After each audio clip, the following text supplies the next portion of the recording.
তো hi guys, welcome back to my channel Hackinux. আর একটি নতুন ভিডিওতে তোমাদের স্বাগতম জানাই। আজকের ভিডিওটা হবে ডিপ্লোমা কোর্সের এমএস ওয়ার্ডের মধ্যে পেজ ব্যাকগ্রাউন্ড নিয়ে তোমাদের কিন্তু বলবো। পেজ ব্যাকগ্রাউন্ড কি, কোথায় কাজে লাগে, পেজ ব্যাকগ্রাউন্ডের সুবিধা অসুবিধা সমস্ত কিছু নিয়ে আমরা কিন্তু ডিটেল ডিসকাস করব। তো চলো দেরি না করে শুরু করা যাক আজকের ভিডিও পেজ ব্যাকগ্রাউন্ড। তো তার জন্য আমরা কিন্তু প্রথমে এমএস ওয়ার্ডটি ওপেন করে নেবো। জাস্ট এখানে যাব, আমরা এমএস ওয়ার্ডটা কিন্তু ওপেন করে নেবো।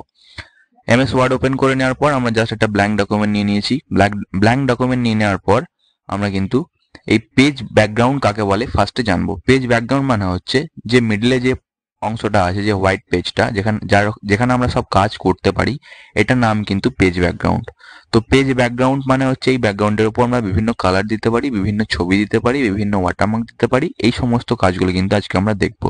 তো চলো দেরি না করে শুরু করা যাক আজকের ভিডিও। ফার্স্ট কিন্তু আমাদের যেখানে যেতে হবে সেটা হচ্ছে ডিজাইন। এই ডিজাইন অপশন কিন্তু সমস্ত কম্পিউটারে না থাকতেও পারে, সেটা উইন্ডোজের উপর ডিপেন্ড করছে। তো তোমাদের যদি উইন্ডোজ 7-এর সিস্টেম হয় তাহলে কিন্তু এখানে পেজ লেআউট বলে অপশন থাকবে, অথবা যদি এটা হয় তাহলে কিন্তু ডিজাইন অপশনের মধ্যে পেজ কালারটা থাকবে। তো জাস্ট আমরা ডিজাইন অপশনের মধ্যে ক্লিক করেছি। ডিজাইনের উপরে ক্লিক করার পর আমরা পেজ কালারের উপর ক্লিক করব। পেজ কালারের উপর ক্লিক করার পর দেখতে পাচ্ছ এখানে কিন্তু অনেক ধরনের কালার দেওয়া আছে। তোমরা তোমাদের পছন্দ মতো যে কোনো কালার নিতে পারো। এছাড়াও আরো কিভাবে পেজ ব্যাকগ্রাউন্ড দেওয়া যেতে পারে, আমরা ফিল ইফেক্টসে যাব। জাস্ট ফিল ইফেক্টস এর উপর ক্লিক করেছি, এরকম একটা ডায়লগ বক্স কিন্তু আমাদের সামনে চলে আসবে। তো এই ডায়লগ বক্সটার মধ্যে আমরা কি করতে পারি, এখানে 2 কালার দেওয়া আছে, এই 2 কালারের উপর ক্লিক করব। 1 কালার মানে হচ্ছে একটা কালার, যেটা কিন্তু আমরা দেখলাম।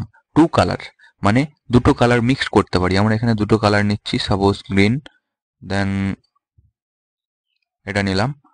তো এগুলোকে আমরা চেঞ্জ করতে পারি। সেটিং স্টাইল কিভাবে সেটটা হবে, ঠিক আছে, সেই সেটিং স্টাইলটাকে আমরা চেঞ্জ করতে পারি। তো দেখতে পাচ্ছ এখানে 4টে বক্স দেওয়া আছে, তোমরা নিজেদের পছন্দ মতো একটা করে বক্স নিয়ে নেবে, আর এগুলোকে তোমরা নিজেদের পছন্দ মতো চেঞ্জ করতে পারো। সাপোজ আমি এটাই নিলাম, ওকে করলাম। দেখতে পাচ্ছ ওই কালারটা কিন্তু আমার পেজের মধ্যে অ্যাপ্লাই হয়ে গেছে। এর উপর কিন্তু তোমরা লিখতে পারবে, এর উপর তোমরা নিজেদের মতো করে লিখতে পারবে। তো চলো নেক্সট কিভাবে পেজ কালার দেওয়া যায় আমরা দেখে নিই। নেক্সট পেজ কালার দেওয়ার জন্য আমরা কিন্তু আবার পেজ কালারের মধ্যে যাব। পেজ কালারের উপর যাওয়ার পর ফিল ইফেক্টসে যাব। ফিল ইফেক্টসে যাওয়ার পর প্রিসেটে যাব। প্রিসেট মানে কি, প্রিসেট। প্রি মানে হচ্ছে পূর্বে, সেট মানে হচ্ছে ফিক্সড করা আছে। প্রিসেট মানে আগের থেকে ঠিক করা আছে কিছু কালার। সেগুলো আমরা কোথায় পাবো, প্রিসেটে ক্লিক করার পর জাস্ট প্রিসেটে যাওয়ার পর এখানে দেখতে পাচ্ছ অনেক ধরনের অপশন কিন্তু দেওয়া আছে। অনেক ধরনের অপশন দেওয়া আছে, তোমরা নিজেদের পছন্দ মতো নিতে পারো। এখান থেকে vertical, diagonal up, diagonal down, from corner, from centre, এগুলো কিন্তু নিতে পারো। এখান থেকে যে কোনো একটা স্টাইল নেবো, তারপর ওকে করবো। ওকে করার পর দেখতে পাচ্ছ সেই কালারটা কিন্তু অ্যাপ্লাই হয়ে যাবে। এটা হয়ে গেল প্রিসেট কালার। এবার চলে যাবো আবার আমরা পেজ কালারে। এবার ফিল ইফেক্টসে যাব। ফিল ইফেক্টসে যাওয়ার পরে কিন্তু আমরা আবার চলে যাবো টেক্সচারে। টেক্সচার দিয়েও কিন্তু আমরা পেজ ব্যাকগ্রাউন্ড দিতে পারি। তো টেক্সচার দিয়ে কিভাবে পেজ ব্যাকগ্রাউন্ড দেবো, দেখতে পাচ্ছ এখানে অনেক ধরনের টেক্সচার দেওয়া আছে। তো এই টেক্সচারগুলো দিয়ে আমরা পেজ ব্যাকগ্রাউন্ড দিতে পারি। সাপোজ এটা নেবো, এটার উপর ক্লিক করলাম, এটা দিয়ে ওকে করলাম। দেখতে পাচ্ছ এটা দিয়ে কিন্তু আমাদের পেজ ব্যাকগ্রাউন্ড হয়ে গেছে। আবার এছাড়াও আরো কিভাবে করা যেতে পারে, পেজ কালারে যাব, ফিল ইফেক্টসে যাব। ফিল ইফেক্টসে যাওয়ার পর প্যাটার্ন দিয়ে দিতে পারি। প্যাটার্নের উপর ক্লিক করেছি, দেখতে পাচ্ছ এখানে অনেক ধরনের প্যাটার্ন আছে। ফোরগ্রাউন্ড, ব্যাকগ্রাউন্ড দুটো কালার তোমরা চেঞ্জ করতে পারো। তো দেখতে পাচ্ছ ফোরগ্রাউন্ড যদি চেঞ্জ করি তাহলে উপরে ব্রাউন কালারটা চেঞ্জ হয়ে যাবে। যদি আমরা ইয়েলো দিই, ইয়েলো দিতে পারি। এবং ব্যাকগ্রাউন্ড মানে ব্যাকের কালারটা চেঞ্জ হবে। ব্যাকের কালারটা যদি আমরা অন্য একটা কালার দিই, সাপোজ এই কালারটা দিলাম, তো দেখতে পাচ্ছ এটা দিয়ে কিন্তু আমাদের পেজ ব্যাকগ্রাউন্ড হয়ে যাবে। যদি এটার উপর ক্লিক করি, এটা এখানে স্যাম্পলে দেখাচ্ছে, এবার ওকে করব। দেখতে পাচ্ছ এটা দিয়ে কিন্তু আমাদের পেজ ব্যাকগ্রাউন্ড হয়ে গেছে। এছাড়াও আর কিভাবে দেওয়া যেতে পারে, নিজের ছবি দেওয়া যেতে পারে। নিজের ছবি দিয়ে কিভাবে দেবো, এখানে জাস্ট আমরা পেজ কালারের উপর ক্লিক করব, ফিল ইফেক্টসে যাব। ফিল ইফেক্টসে যাওয়ার পরে গার্ডিয়ান দেখিয়ে দিয়েছি, টেক্সচার দেখিয়ে দিয়েছি, প্যাটার্ন দেখিয়ে দিলাম। এবার আমরা পিকচারের উপর ক্লিক করব, সিলেক্ট পিকচারের উপর ক্লিক করব। সিলেক্ট পিকচারের উপর ক্লিক করার পর আমাদের কিন্তু ফাইলটা এখানে খুলে যাবে। জাস্ট সিলেক্ট পিকচারের উপর ক্লিক করব, তো ফাইলটা এখানে খুলে যাবে।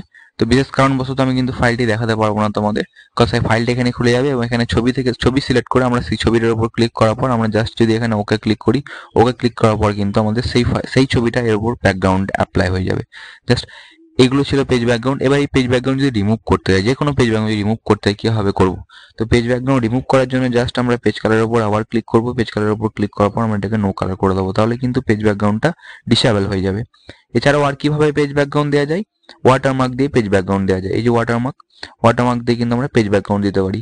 এখান থেকে কিভাবে আমরা নিজেদের নাম দিয়ে ওয়াটারমার্ক ক্রিয়েট করবো, কাস্টম ওয়াটারমার্কে যাবো। কাস্টম ওয়াটারমার্কে যাওয়ার পর টেক্সট ওয়াটারমার্কে যাবো। এই যে এখানে টেক্সট লেখা আছে, এটাকে আমরা নিজের নাম দিয়ে দেবো। সাপোজ নিজের নাম দিয়ে দিই,